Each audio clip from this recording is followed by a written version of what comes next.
Hi, I'm Casey Deary, and I'm going to talk you through my theory behind obtaining the proper bend and flexion in my horse when I'm turning around or loping a small circle or running around a barrel. I am of the idea that the healthiest way for a horse to do his job is the natural way that he would do it on his own. So I try to make sure that everything that I put on my horses is just a modification of what he would do on his own.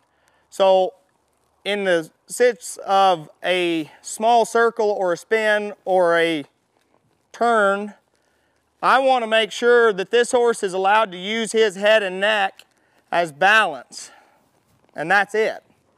I want to make sure that I have control of his feet and his shoulders through my bridle reins here and in my hands. So some horses are going to need to be arched a little bit more. Some horses are going to need to be very straight to make their shoulders come through. If I focus on making sure that I have control of my shoulders, then I can allow that horse to put his hind end in position to push around that small circle. So for this horse to make a small circle to the left, his right hind leg is going to have to reach up to this equilibrium point right here under my saddle and push to the left. His right hind leg has to be driving forward to the left, okay?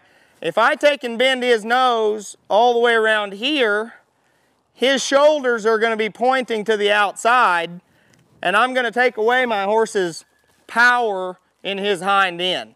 As I bend this horse's neck to turn him here, I lose control of my shoulders.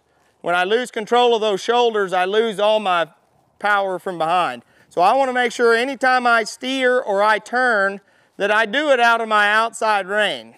I want to make sure that I can pull this horse's shoulders to the left. Now, I like to be able to pull that outside rein and still be able to see the inside corner of his eye.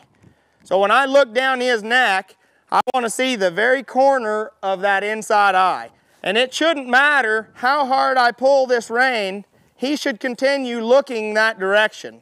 Now I get that by pulling this rein, and as soon as he looks out, I say, no buddy, stay right there, and I push him forward. That way when I get ready to lope that small circle, if I want to go in a tighter circle, I can just drag this rein here and bring his front feet to the inside. Keep pushing him forward. If I bend his neck, he cannot lope. He can't push forward because his body is slinging to the outside. Once you disconnect that horse's body and everything swings to the outside, I lose time getting around and I lose momentum leaving. So I always want to make sure that when I steer his shoulders over, that his hind end is in a position to push him forward.